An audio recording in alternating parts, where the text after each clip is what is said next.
ভেনেজুয়েলায় মাত্র ৩৯ সেকেন্ডের ব্যবধানে আঘাত হানা দুটি শক্তিশালী ভূমিকম্পে অন্তত ৩২ জন নিহত এবং প্রায় ৭০০ জন আহত হয়েছেন। দেশটির ভারপ্রাপ্ত প্রেসিডেন্ট ডেলসি রদ্রিগেজ এ তথ্য জানিয়েছেন। হতাহতের সংখ্যা আরও বাড়তে পারে বলে আশঙ্কা করা হচ্ছে। মার্কিন ভূতাত্ত্বিক জরিপ সংস্থা জানিয়েছে, এই দুর্যোগে ব্যাপক প্রাণহানি ও ক্ষয়ক্ষতির আশঙ্কা রয়েছে।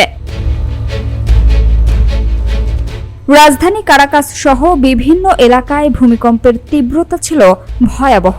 বিবিসি মুন্দোর সাংবাদিক নিকোল কোলোস্টার বলেছেন, এটি ছিল তার জীবনে দেখা সবচেয়ে শক্তিশালী ভূমিকম্প। সপ্তম তলায় অবস্থানকালে তার মনে হচ্ছিল পুরো ভবনটি যেন মাথার উপর ভেঙে পড়বে। অন্যদিকে প্রত্যক্ষদর্শী কোরো মার্তিনেজ জানান, বিকট শব্দের সঙ্গে ঘরের আসবাবপত্র ও ফ্রিজের ভেতরের জিনিসপত্রও ছিটকে পড়ে।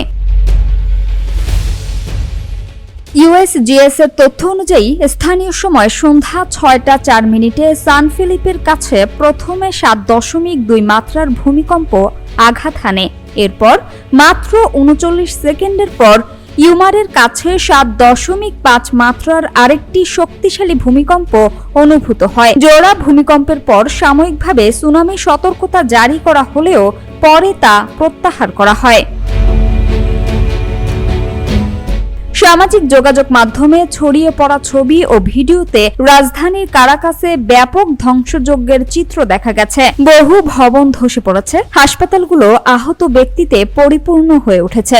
বন্ধ ঘোষণা করা হয়েছে কারাকাসের আন্তর্জাতিক বিমানবন্দর, শিক্ষা প্রতিষ্ঠান ও রেল সেবা। ক্ষতিগ্রস্ত এলাকায় উদ্ধার কর্মীরা ধ্বংসস্তূপ সরিয়ে জীবিতদের খোঁজে কাজ চালিয়ে যাচ্ছেন।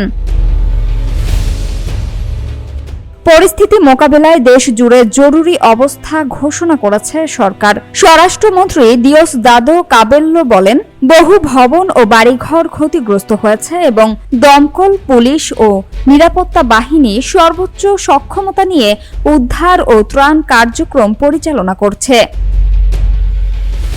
সামিয়া সুলতানা, ঢাকা ওয়াচ।